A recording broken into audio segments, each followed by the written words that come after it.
हालत बिल्कुल ख़राब हो गई है मेरी। सारी विधि होती है जैसे तीज में करते हैं, अच्छे से पंडित जी आते हैं पूजा कराते हैं, बट हमारे यहाँ ऐसा कुछ नहीं होता है। आज लगाना होता है पीला सिंदूर, तो आज मैंने ये लगा लिया है पीला सिंदूर। मोमोज खाना है तुमको? अभी तो बोले समोसा खाना है। राजा ने कहा, हे पक्षी राज, यदि आप मुझे वर दे रहे हैं तो वर।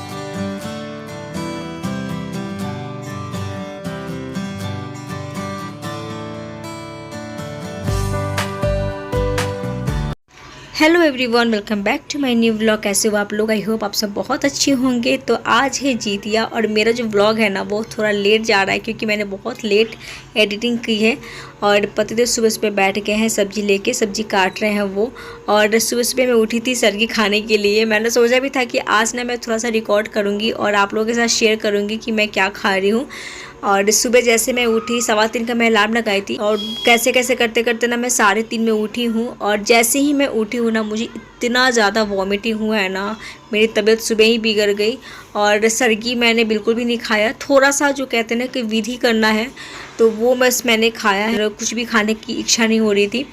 तो बस खा के जैसे तैसे और फिर मैं सो गई। मैं ना सोच रही थी कि मैं चाय पीऊँगी क्योंकि तीज के समय में ना मैं चाय पी ली थी, तो मेरा पूरा दिन था ना कि चलो मुझे सुबह में चाय मिल गया है, तो बहुत ही अच्छे से गया था। बट एसिडिटी की वजह से ना मैं बिल्कुल भी ना खा पाई और ना ही मैं चाय पी पाई। तो कोई नहीं, और मैंने कुछ रिकॉर्ड भी नहीं किया। तो पतिदेव काट चुके हैं सब्जी, उन्होंने बोला था कि मैं बना दूंगा, बट खाली बैठ के मैं करती भी क्या, तो मैंने बोला कि नहीं आप बस काट दीजिए, मैं बना दूंगी। तो यहाँ पे मैं अभी गैस वैस पूछ रही हूँ और पतिदेव के लिए बनाऊंगी अभी पनीर की सब्ज़ी और चावल। तो उनको चावल ज़्यादा पसंद है। मैंने बोला भी था कि मैं रोटी बना दूँगी अगर आप रोटी खाओगे तो, या फिर कुछ और बना देती हूँ। तो उनको चावल और पनीर की सब्ज़ी खाना था और साथ में रायता था, तो रायता खाने के टाइम में मैं बना दूँगी। अभी फ़िलहाल सब्ज़ी बना देती हूँ। तो सबसे पहले ना मैं गैस पोंछ रही हूँ, उसके बाद मैं बनाऊँगी खाना। और आज के व्लॉग में मैं बताऊंगी कि हमारे यहाँ जीतिया जो व्रत है वो कैसे रखते हैं, क्या क्या करते हैं, सारी चीज़ें मैं आपको व्लॉग में बताऊंगी। तो व्लॉग में बने रहिए। चैनल पर नए हैं, वीडियोज़ को पहली बार देख रहे हैं तो फटाफट से चैनल को सब्सक्राइब कर दीजिएगा, लाइक कीजिएगा, लोगों में शेयर कीजिएगा और बेल आइकन को जरूर प्रेस कर दीजिएगा ताकि जो भी वीडियो का नोटिफिकेशन वो आप तक आसानी से पहुँच सके। सो कैसे हो आप लोग? आई होप आप सब बहुत अच्छे होंगे। तो आज है जीतिया, तो मेरी तरफ से आप सबको जीतिया की हार्दिक शुभकामनाएं। और मेरा भी फास्ट होता है, मैं मतलब जब डुगू हुआ था ना तब से मैं कर रही हूँ जीतिया।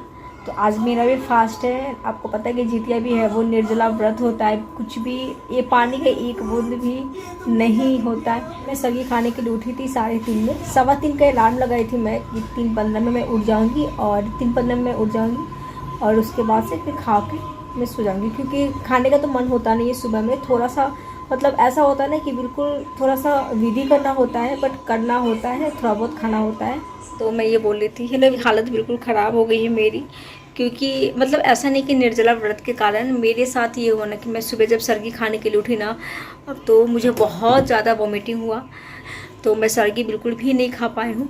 मतलब वैसे भी मन नहीं करता, बट थोड़ा सा होता है ना कि विधि होता है वो करना पड़ता है। अभी दोपहर के ना 2 बजने वाले हैं। हमारे यहाँ क्या होता है ना कि बहुत किसी के घर ना जो जीतिया होता है उसमें बहुत सारी विधि होती है, जैसे नया कपड़ा पहनना, जैसे हम तीज में करते हैं, न्यू कपड़े पहनना, फिर से सारा श्रृंगार करना, सब कुछ होता है। अच्छे से पंडित जी आते हैं पूजा कराते हैं, बट हमारे यहाँ ऐसा कुछ नहीं होता है। हमारा व्रत के दिन सिर्फ पूरे दिन फास्ट रखना होता है और शाम के समय में वो भी 4 या 5 बजे के आसपास ना नहा लेना होता है। बाकी जो भी अपने पैरों में आलता वगैरह लगाना है वो, और फिर कथा सुन लो, तो उससे ज़्यादा कुछ भी नहीं होता। तो ये वाला व्रत ना थोड़ा सा ज़्यादा कठिन हो जाता है, ज़्यादा टफ हो जाता है। सुबह में मैं आज बहुत लेट उठी, मेरी नींद बहुत लेट से खुली। दोबारा सोने के बाद आपको पता है कि कैसे बहुत गहरी नींद हो जाती है। खाली बैठने पे ना और भी ज़्यादा दिक्कत होता है, और भी ज़्यादा भूख लगती है, प्यास लगती है, काम करते रहो तो पता नहीं चलता। तो मैंने बोला कि बस आप काट करके दे दो फिर मैं बना लूँगी। तो उन्होंने सब्जी वगैरह सब कुछ काट दिया और फिर मैं बनाई। मैं उठी, मुझे लगता है कि 11 या 12 बजे मैं उनके लिए खाना बनाई हूँ। तो वो भी बस जस्ट खाना खा रहे। सुबह उन्होंने वो जूस बना के और वो और डुगू वो जूस पी लिए थे, फिर अभी जस्ट वो खाना खा रहे हैं। मैंने सोचा थोड़ा सा वीडियो शूट करते हैं। अभी दोपहर के 2 बज रहे हैं, तो शाम के समय में 4 या 5 बजे जब मतलब शाम हो जाएगा फिर नहा के फिर पैरों में आलता वगैरह लगाना है और बाकी कुछ नहीं करना है। कोई कथा कह देगा तो सुन लो। मतलब सुबह 6:30 में करना है हमें पारण। सुबह 6:30 में ना, मतलब जितिया में क्या होता है ना कि पारण का सबसे ज़्यादा महत्व होता है समय, यानी कि अगर सुबह 4 बजे, अगर कहीं किसी साल कभी ऐसा हुआ कि सुबह 4 बजे पारण करना है तो सुबह 4 बजे खा लेना होता है। और इस बार 6:30 यानी 6:32 के आसपास है आप पारण का समय, तो उस समय तक खा लेना होता है। तो मतलब थोड़ा सा कुछ हल्का फुल्का बना के और फिर खा लो। तो सुबह का सुबह देखते हैं, मतलब खाने के लिए उतना कुछ नहीं होता, बट ना पानी और चाय, पानी से भी ज़्यादा है ना चाय चाहिए। मैं बस ये था। चलिए शाम में मिलते हैं आपसे, ब्लॉग में बने रहिए। आई होप कि आपको ये ब्लॉग पसंद आएगा। तो अभी शाम का समय है, मैं नहा चुकी हूँ और आज लगाना होता है पीला सिंदूर। तो आज मैंने ये लगा लिया है पीला सिंदूर और हालत इतनी ख़राब है ना, मैं क्या बताऊँ। पैरों में आलता भी लगाना था, ये अब देखो मैंने पैरों में भी आलता लगाया। ये सूखा नहीं है, अभी मैं जस्ट लगाई हूँ और हालत इतनी ख़राब हो गई है ना आज कि मैं आपको क्या बताऊँ। बिल्कुल भी कुछ बोलने का मन नहीं कर रहा है। पूरे दिन मैं सोई हूँ, मतलब 2 बजे के बाद ना मैं सीधे उठी हूँ 6 बजे। उसके बाद फिर मैं नहा के, और अभी थोड़ा सा नहाने के बाद ना थोड़ा ठीक लग रहा है।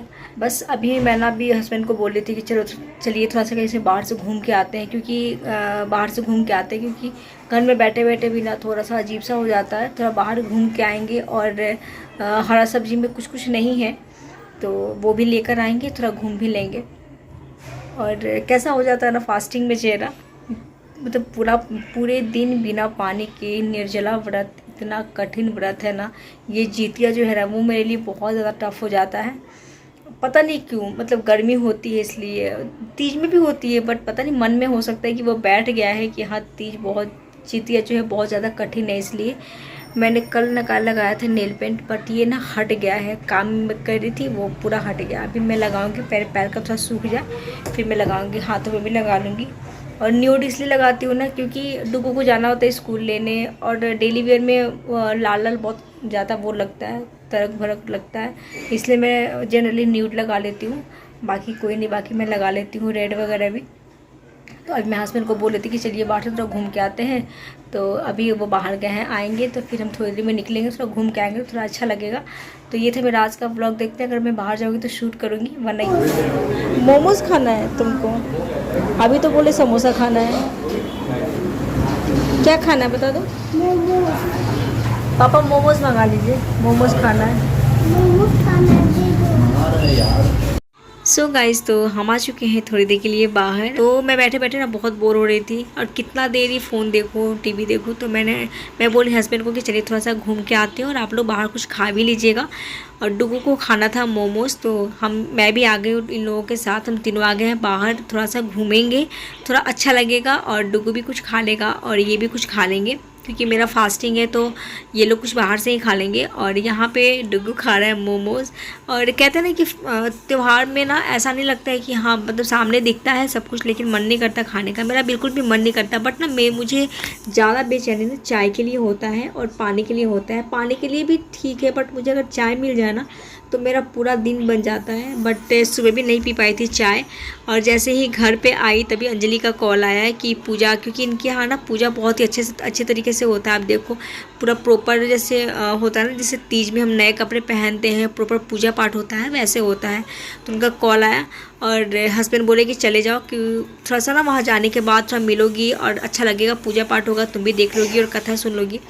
तो मैं थोड़ी देर रुक के और फिर मैं चली गई अंजलि के पास। और मैं वहाँ पे 11:30 तक रुकी थी रात में, और ये 2-2.5 घंटे कब बीत गए मुझे पता भी नहीं चला।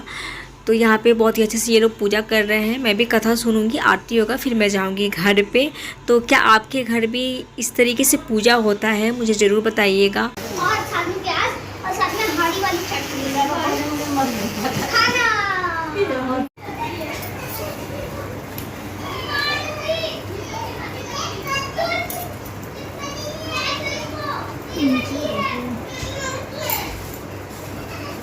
तुलसी का पत्ता भी चढ़ेगा।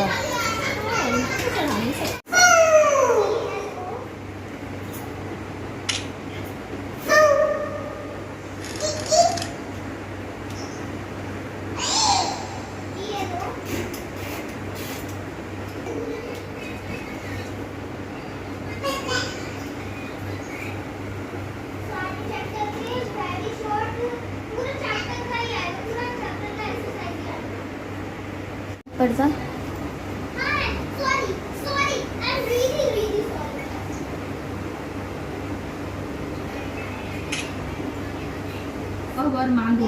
राजा ने कहा, हे पक्षीराज, यदि आप मुझे वर दे रहे हैं तो वर दीजिए कि आपने अब तक जिन प्राणियों को खाया है वे सब जीवित हो जाएं। हे स्वामी, अब से आप यहाँ बालकों को ना खाएं और कोई ऐसा उपाय करें कि जहाँ जो उत्पन्न हो वे लोग बहुत दिनों तक जीवित रहें। भौम ने कहा कि पक्षीराज गरुड़ राजा को वरदान देकर स्वयं अमृत